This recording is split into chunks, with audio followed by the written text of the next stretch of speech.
तो फिल्म की कहानी की शुरुआत होती है 1957 में पोलैंड से, जहां हम एक प्रीस्ट को देखते हैं जो काफी डरा हुआ था। वो एक बच्चे को लेकर चर्च के अंदर दाखिल हुआ। उस बच्चे के सीने पर एक निशान था। प्रीस्ट के हिसाब से ये बच्चा हेल यानी जहन्नम से आया हुआ एक शैतान है। वो एक खंजर निकालकर उस बच्चे को मारने ही वाला होता है, पर तभी उसे रोकने के लिए पुलिस आ जाती है। आज चांद ग्रहण भी था। प्रीस्ट बार बार ये कह रहा था कि तुम लोग नहीं जानते कि ये कौन है, इसलिए मुझे मत रोको। और अब जैसे ही वो खंजर उठाता है, मजबूरन पुलिस वालों को उसे शूट करना पड़ता है। प्रीस्ट वहीं मारा जाता है और वो बच्चा जिंदा बचा लिया जाता है। अब कहानी 30 साल बाद की दिखाई जाती है। हम देखते हैं कहानी के मेन कैरेक्टर मैरिक को, जो असल में एक पुलिस वाला है, मगर एक प्रीस्ट के रूप में वो पुराने चर्च में आया क्योंकि कुछ औरतें भी गायब हो गई थीं और आखिरी बार उन्हें इसी चर्च में ही लाया गया था। पुलिस खुलेआम चर्च की तलाशी नहीं लेना चाहती थी क्योंकि इस तरह बदनामी होती, इसलिए सबूत इकट्ठा करने के लिए उन्होंने मैरिक को भेजा, जिससे चर्च के लोग पूरी तरह अनजान थे। चर्च पहुंचकर मैरिक फादर से मिलता है जो यहाँ के चीफ थे। वो मैरिक को पूरा चर्च दिखाते हैं, जिसके बाद उसके सामान की तलाशी ली जाती है क्योंकि चर्च के असूल बहुत सख्त थे। मैरिक को कमरा दिखाने के बाद प्रीस्ट कहते हैं अच्छा होगा कि आप रात में कमरे से बाहर ना निकलें क्योंकि रात को चर्च में घूमना सख्त मना है। मैरिक कहता है कि मैं इन बातों का ख्याल रखूंगा। यहाँ ना बिजली थी ना टेलीफोन, अजीब सी जगह थी जहाँ ना कोई आता था और ना ही कोई बाहर जाता। ये लोग बाकी दुनिया से अलग रहते थे।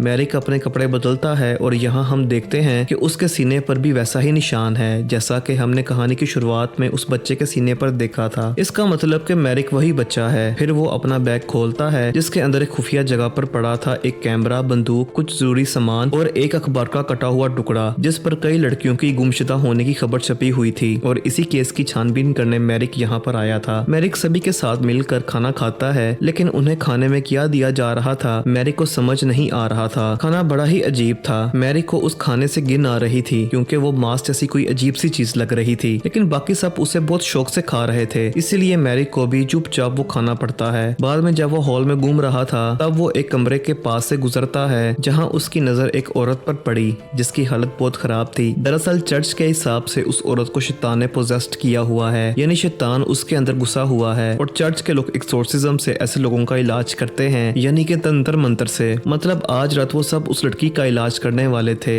जिनमें मैरिक भी शामिल था और वो ये सब पहली बार देख रहा होता है। औरत को एक कमरे में बेड से बंधा हुआ था। एक प्रीस्ट इस पूरे प्रोसेस की वीडियो भी रिकॉर्ड कर रहा होता है। अब जैसे ही प्रीस्ट बाइबल पढ़ना शुरू करता है, वो औरत भी पूरी तरह तड़पने लगी। वो जोर जोर से चीखती है, उसके अंदर से अजीब आवाजें आने लगी और बेड भी हिल रहा था। प्रीस्ट उसके सामने क्रॉस लेकर प्रेयर शुरू कर देता है, लेकिन उस क्रॉस में आग लग गई। ये देखकर सब लोग काफी डर जाते हैं। प्रीस्ट प्रेयर करना नहीं छोड़ता और थोड़ी ही देर बाद एक्सोर्सिज्म पूरा हो जाता है। इसी बीच हमें जेसस की पेंटिंग दिखाई जाती है जिनकी आंखों से अजीब से कीड़े निकल रहे थे। फिर ये सब देखने के बाद मैरिक की तबीयत काफी खराब हो जाती है। वो बाथरूम में होता है तो उसका शीशा अपने ही आप टूटने लगता है और उसके कमरे से भी अजीब आवाजें आने लगी थीं, जिससे वो काफी डर जाता है। मगर मैरिक को उस पर यकीन नहीं होता। मैरिक के हिसाब से ये सब धोखा है और कुछ नहीं। फिर वो हॉल में घूमने चला गया। वो एक कमरे के सामने रुक जाता है। असल में ये प्रेयर का कमरा था। इससे पहले कि वो अंदर जाता, फादर उसे बताता है कि ये प्रेयर का कमरा है, बिना इजाजत के कोई भी अंदर नहीं जा सकता। इसलिए मैरिक बिना कुछ कहे ही वहां से चला जाता है। रात के खाने में उन्हें फिर से वो सड़ा हुआ मांस वाला खाना दिया जा रहा होता है जो सही से पका भी नहीं था। वहाँ एक नया लड़का भी था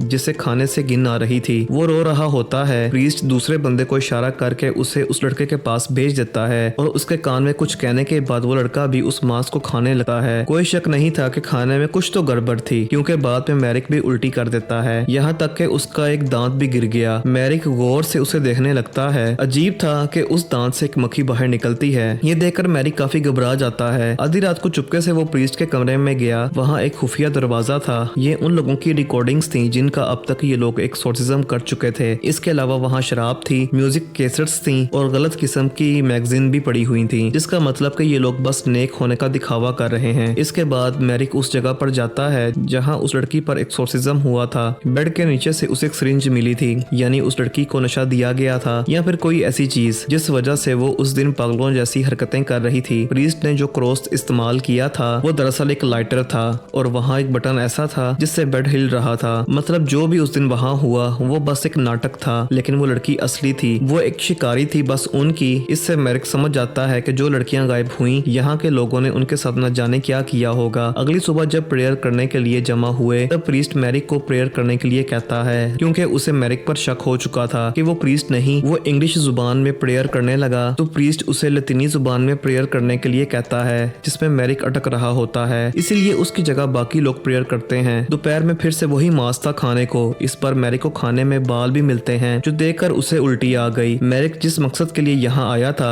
जल्द से जल्द उसे वो पूरा करना होगा। अब वो प्रीस्ट की नजर में आ चुका था, इसीलिए अपने कमरे में जाकर उसने न्यूज़पेपर का कटा हुआ टुकड़ा जला दिया था। बंदूक उसने अपने पास रख ली ताकि वक्त आने पर वो अपनी हिफाजत कर सके। बाहर आकर वो देखता है कि कुछ प्रीस्ट मिलकर कब्र खोद रहे थे, क्योंकि जिस लड़की का एक्सोर्सिज्म हुआ था वो मर चुकी है। रात को मैरिक उस जगह जाता है जहाँ बाकी लोगों को पागल बनाकर रखा हुआ था। उनमें मर्द और औरतें दोनों ही शामिल थीं। चर्च वालों के हिसाब से वो सब लोग पागल और क्रस्ट थे, यानी कि श्रापित हैं। तभी एक प्रीस्ट मैरिक को देख लेता है। वो चुपके से उससे बात करने आया और कहता है कि ये सब जान गए हैं कि तुम यहाँ सबूत ढूंढने आए हो, लेकिन यहाँ से निकलना मुश्किल है। मैंने भी कोशिश की थी एक बार, जो यहाँ आ गया वो बाहर नहीं निकल सकता। इसीलिए अगर जिंदा रहना है तो कोई सवाल जवाब मत करो और जितना कहा जा रहा है तुम्हें उतना करो। तब मैरिक उसे सच बताता है कि मैं कोई प्रीस्ट नहीं हूँ, एक पुलिस वाला हूँ। इस गाँव से 8 लड़कियां गायब हुई हैं। कहा जाता है कि उन्हें एक्सोर्सिज्म के लिए यहाँ भेजा गया था। पुलिस इस मामले में सख्त कार्रवाई कर सकती है, इसीलिए मुझे भेस बदल कर आना पड़ा और मैं ये जानता हूँ कि ये एक्सोर्सिज्म तंत्र मंत्र सब धोखा है। वो कहता है कि प्रीस्ट ऐसा पैसों के लिए करते हैं, लेकिन बाद में प्रीस्ट कह देते हैं कि एक्सोर्सिज्म के दौरान वो औरतें पागल होकर मर गईं, लेकिन असल में उनके साथ क्या होता है ये तो मैं खुद भी नहीं जानता। मैरिक उससे वादा करता है कि मैं तुम्हें यहाँ से निकालूंगा। इसके बाद वो दोबारा से चर्च के कमरे में जाकर उसकी जांच करता है। एक अलमारी के पीछे उसे एक बड़ा सा सुराख दिखाई दिया, जिसके अंदर से मैरिक को लकड़ी में लिपटा हुआ दांत और एक आंख मिलती है। तब वो आंख अपने आप ही हिलने लगती है, जिससे मैरिक डर जाता है, लेकिन इसी के साथ उसने उल्टी कर दी, जिसमें मक्खियां आती हैं। मैरिक को अपने सामने कोई चीज दिखाई देती है। वो घबरा गया, लेकिन अगले ही पल वो गायब हो गई थी। वो उस आंखों को कुचल कर फिर अपने कमरे में चला जाता है। रात होने पर वो चर्च के कब्रिस्तान में जाता है। वो उस कब्र को खोदने लगा जहाँ उस लड़की को दफनाया गया था, लेकिन जब मैरिक उसका तबूत खोल कर देखता है तो वो खाली था। अब मैरिक हैरानी से ये चीज देख ही रहा था कि तभी कोई पीछे से आकर उसे पकड़ कर बेहोश कर देता है। होश में आने पर मैरिक देखता है कि उसे उसी के कमरे में बेड से बांधा गया है और फादर वहाँ सामने बैठकर पहरा दे रहा था। कुछ देर बाद प्रीस्ट यहाँ आए। वो मैरिक के लिए 4 अलग अलग बर्तनों में खाना लाते हैं। फिर प्रेयर करने के बाद वो मैरिक को खाना खाने को देते हैं, लेकिन वो इनकार कर देता है। वो उनसे पूछता है कि आखिर ये क्या चीज है जो तुम 4 अलग अलग बर्तनों में भरकर लाए हो। उसकी बात का कोई जवाब नहीं देता और फिर जबरदस्ती उसे वो खिला ही देता है। रात में पहरा देते हुए फादर की आंख लग गई थी और इसी बात का फायदा उठाकर मैरिक खुद को खोल लेता है, लेकिन तब तक फादर भी जाग चुका था। फिर इन दोनों में हाथापाई हो गई, जिसमें मैरिक अपनी बंदूक उठाकर फादर को मार देता है। कमरे से निकलने के बाद वो सबसे पहले किचन में जाता है ताकि वो जान सके कि उसे खाने में क्या दिया जा रहा था। मैरिक वहाँ के स्टोर रूम का दरवाजा खोलता है। ये देखकर उसके होश ही उड़ जाते हैं, क्योंकि वहाँ बहुत सारी औरतों की कटी हुई लाशें लटकी हुई थीं और इतने दिनों से ये सब जो खा रहे थे वो इन्हीं औरतों का मांस था। ये सब वही औरतें थीं जिनके गायब होने की खबर मैरिक को मिली थी। तब वहाँ मॉन्क भी आ गया और ये सब देखकर उसके भी होश उड़ जाते हैं। मॉन्क मैरिक को अपने साथ चलने को कहता है। उसे खुफिया रास्ता मालूम था, लेकिन उससे पहले वो उसे लाइब्रेरी लेकर आता है, क्योंकि कुछ ऐसा था जिससे मैरिक अभी तक अनजान था। एक पुरानी किताब में एक बच्चे का जिक्र किया गया था कि एक बच्चा पैदा होगा जब ग्रहण लगेगा और ये 800 सालों में सिर्फ एक बार होता है। पैदा होते ही उसे मारना होगा, जिसके लिए खंजर और प्रेयर की जरूरत होगी। लेकिन अगर उसे सही वक्त पर मारा नहीं गया तो वो डिमोनिक बच्चा, वो इंसान 7 गुनाहगार औरतों का खून पिएगा और प्रेयर के पूरे होते ही वो शैतान अपने असली रूप में आ जाएगा, जिसके बाद उसके कहर से इस दुनिया को कोई नहीं बचा सकता। मॉन्क मैरिक से कहता है कि ये सबको लगता है कि तुम ही वो शैतान हो और इतने दिनों से खाने के बहाने तुम्हें उन्हीं 7 गुनाहगार औरतों का मांस खिलाया जा रहा था, ताकि तुम्हारे जरिए वो जहन्नम में रहने वाले शैतान को बाहर ला सके, क्योंकि उस किताब में शैतान का एक निशान भी था और ऐसा ही निशान मैरिक तुम्हारे जिस्म पर भी है। अब ये सब जानने के बाद दोनों भागने का सोचते हैं। मॉन्क जमीन के नीचे एक सुरंग के बारे में जानता था,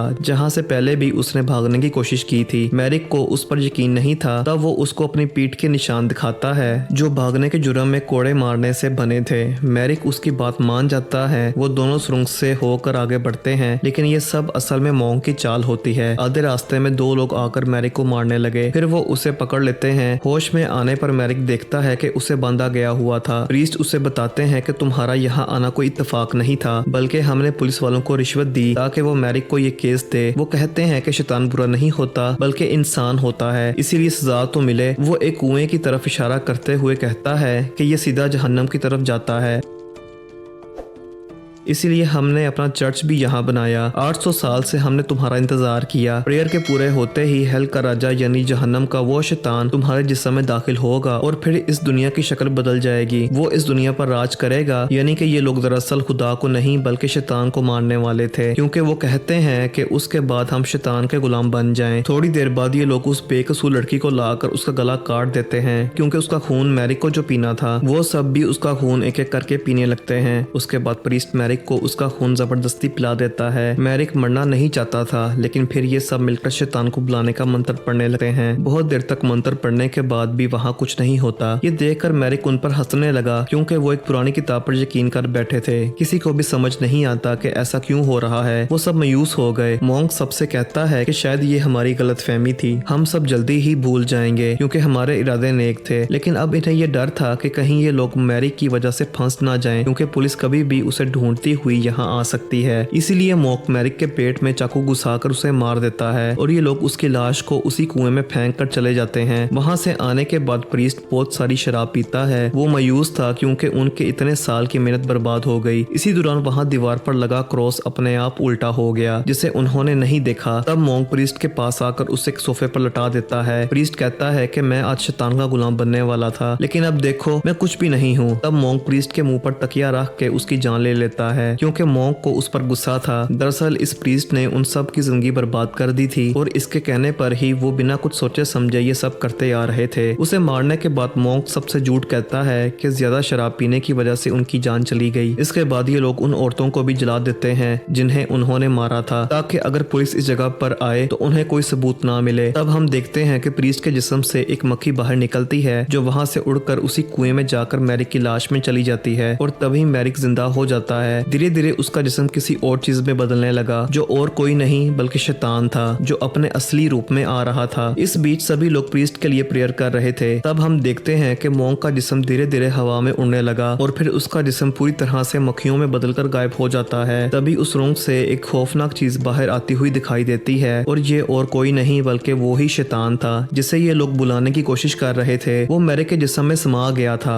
और फिर अपने असली रूप में आ गया। अब बाकी लोगों के जिस्म भी एक एक करके उल्टे लटक जाते हैं और उनकी भी खौफनाक मौत हो जाती है। अब चर्च में जो भी चीज जिंदा थी वो मरने लगी और जो चीज मुर्दा थी, मुरझाई हुई थी, उसमें एक नई जान आ रही थी। अब जब वो शैतान जेसिस के स्टैचू के सामने आया तो स्टैचू का चेहरा भी उसकी तरफ मुड़ जाता है। चर्च के बाहर सब कुछ उल्टा था और आसमान से वही काला लिक्विड चर्च के ऊपर गिरने लगता है। असल में ये जहन्नम का दरवाजा था जो अब खुल चुका था और वो चर्च को अपने अंदर निगल लेगा और पूरी दुनिया के रूप को बदल देगा, जिससे पूरी दुनिया भी उल्टी हो जाएगी। साथ ही दुनिया पर अब शैतान का राज होगा और अब उसकी डिमोनिक ताकतों से कोई भी दुनिया को बर्बाद होते हुए नहीं बचा सकता, क्योंकि उसे हमेशा के लिए जगा दिया गया था। और इसी भयानक सीन के साथ ये कहानी भी इधर ही खत्म हो जाती है।